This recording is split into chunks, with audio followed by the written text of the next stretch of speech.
British period में अगर Indians की लिटरेसी का रेट हम देखते हैं तो वो तकरीबन 5 से 6% से ज़्यादा नहीं था। और ये 5 से 6% जो लोग शिक्षा ले पाते थे वो भी बेसिक शिक्षा ही होती थी, 5th standard 6th standard.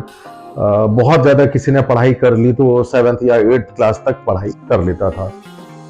British government ने इंग्लिश मीडियम से कॉलेजेस शुरू किए। उनका मोटिव ये था कि इंडियंस को भी थोड़ी बहुत अंग्रेजी आ जाए तो हमको ये काम में सपोर्ट कर पाएंगे। हायर ग्रेड की जॉब्स नहीं, लो ग्रेड जॉब्स में वो ब्रिटिश जो है वो इंडियंस को हायर किया करते थे। अगर उस समय के ग्रेजुएट्स की बात करेंगे तो ये परसेंटेज 0.1% था। 0.1% ही इंडियन ग्रेजुएट थे उस समय, जबकि उस समय इंडिया की जो टोटल पॉपुलेशन थी वो तकरीबन 33 करोड़ से 35 करोड़ के बीच में थी।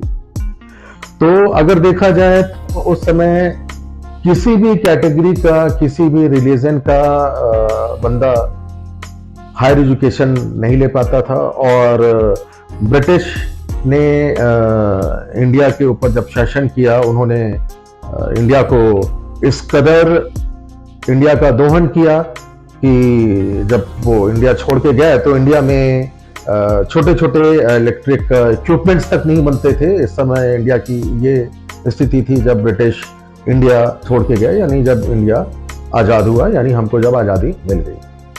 तो उस टाइम पीरियड में देखा जाए तो 0.1% लोग ही ग्रेजुएट थे और ज़्यादातर जो थे वो हिंदी मीडियम से ही पढ़ाई करते थे। अम्बेडकर जी 0.1% इंडियन में थे जिन्होंने ग्रेजुएशन किया था और इंग्लिश मीडियम से उन्होंने ग्रेजुएशन किया था। दादाजी मालोजी सकपाल और पिताजी रामजी सकपाल इंडियन आर्मी में जॉब करते थे, ब्रिटिश इंडियन आर्मी में। यानी फैमिली आप देखेंगे, आप गूगल पे खुद सर्फिंग करें, फैमिली उनकी एक अच्छी फैमिली थी। फाइनेंशियली वो कहीं से भी सफर नहीं कर रहे थे। हायर एजुकेशन के लिए उनको बड़ौदा के महाराज सयाजी राव गायकवाड़ तृतीय ने स्कॉलरशिप दी और इस स्कॉलरशिप को मिलने के बाद कोलंबिया यूनिवर्सिटी न्यूयॉर्क से उन्होंने अपनी हायर एजुकेशन की। और ये स्कॉलरशिप उनको 11.5 पाउंड की प्रति माह मिला करती थी। तो उस समय इंडिया की एजुकेशन की ये स्थिति थी और कोई भी आम इंडियन एक हायर एजुकेशन नहीं कर पाता था। हायर एजुकेशन वही कर पाते थे जो कि बहुत ही अच्छी फैमिली, जमींदार फैमिली से बिलोंग करते थे। और ये जमींदार फैमिली का अगर आप डाटा उठा के देखेंगे तो 0.1% से भी कम था, जो बहुत ही ज्यादा फाइनेंशियली साउंड थे। और ब्रिटिश गवर्नमेंट उनको राय बहादुर और सर की उपाधि दिया करती थी और 0.1% ही थे। बाकी सभी इंडियन, चाहे वो किसी भी कैटेगरी के रहे हो, किसी भी रिलीजन के रहे हो, सबकी फाइनेंशियल कंडीशन बहुत ही पुअर थी। तो मेरा ये कहना है कि ये जो बातें बोली जाती हैं कि पढ़ने के लिए नहीं दिया गया और एजुकेशन में इनको बहुत ही पीछे रखा गया, तो ये बात कहां तक सच है? आप इस बात की खुद समीक्षा करें, क्योंकि उस समय कोई भी आम इंडियन, एक मिडिल क्लास इंडियन, उसके पास इतने पैसे नहीं होते थे कि वो 5th 6th स्टैंडर्ड से अधिक की पढ़ाई कर पाए। तो उस समय जिस भी कैटेगरी या रिलीजन के लोग थे, पढ़ाई अगर करते भी थे तो इतनी ही कर पाते थे। और ये बिल्कुल फैक्ट है। बाकी नैरेटिव अलग अलग सेट होता है कि पढ़ने के लिए नहीं दिया गया। अब आज की डेट में एजुकेशन में स्कॉलरशिप मिल रही है, फीस पूरी माफ है। और यहाँ गरीब सवर्ण और गरीब ओबीसी को भी क्योंकि स्कॉलरशिप बहुत कम ही मिलती है और सवर्णों को तो स्कॉलरशिप ना के बराबर ही मिलती है।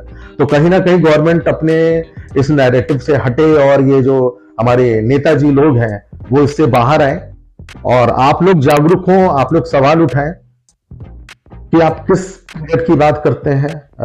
आज से 100 साल पहले इंडिया की ये स्थिति थी और ना हमको पढ़ाई के लिए, अगर आपके पास उपलब्ध साधन नहीं थे तो हमारे पास भी बहुत ही अच्छी सुविधाएं नहीं थी।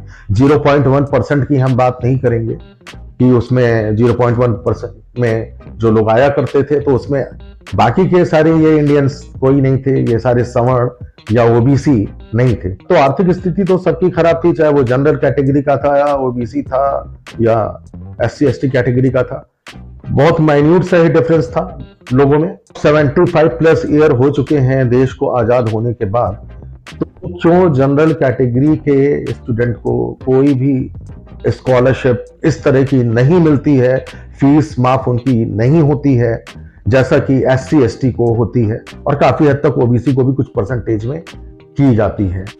तो गवर्नमेंट को सिर्फ एक तरफ ही नहीं देखना चाहिए, सबके बारे में सोचना चाहिए। जो भी टीचर्स ये बोलते हुए दिखाई देते हैं, बहुत से कोचिंग टीचर्स हैं जो कि यूट्यूब पे आज से 6-7 साल पहले आए और आज की डेट में अच्छी उनकी फैन फॉलोइंग है और पढ़ाते कम है आज की डेट में, वो इन्हीं सब टॉपिक पे पॉलिटिक्स ज्यादा करते हुए नजर आते हैं, क्योंकि उनकी कोचिंग के सेटअप बहुत बड़े हो चुके हैं, करोड़ों में उनका टर्नओवर है, वो कहीं ना कहीं वो भी पॉलिटिकल हो चुके हैं और किसी ना किसी पॉलिटिकल पार्टी के साथ में जुड़े हुए हैं या इन्फ्लुएंस्ड हैं उनसे, वो भी ऐसे कहते हुए नजर आ जाते हैं कि पढ़ने के लिए नहीं मिला।